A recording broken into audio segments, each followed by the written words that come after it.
Hello everybody, welcome back. Today as well we have got another video. In this video I'll show you how you can delete a location on Ring app. But before that, please do make sure to like our video, subscribe our channel, and yes, without any further delay we will simply go ahead and step into our video. For the matter, first of all, go ahead, access your Ring app on your mobile phone, and first go to home dashboard, and this kind of interface will pop up once you have first opened the app itself.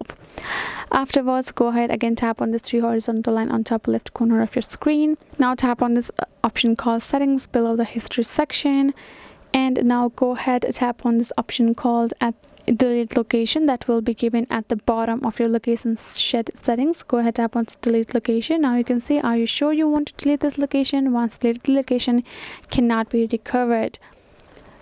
You're gonna go ahead, tap on this option called delete location, and that way your location will be deleted. This is just a reconfirmation asked by Ring app itself, because it comes with a big caution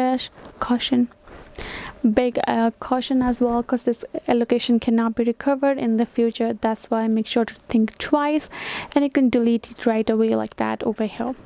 So this will be it, guys. Hope this video was helpful to y'all. Thank you so much for watching, and I'll see you guys on our next video.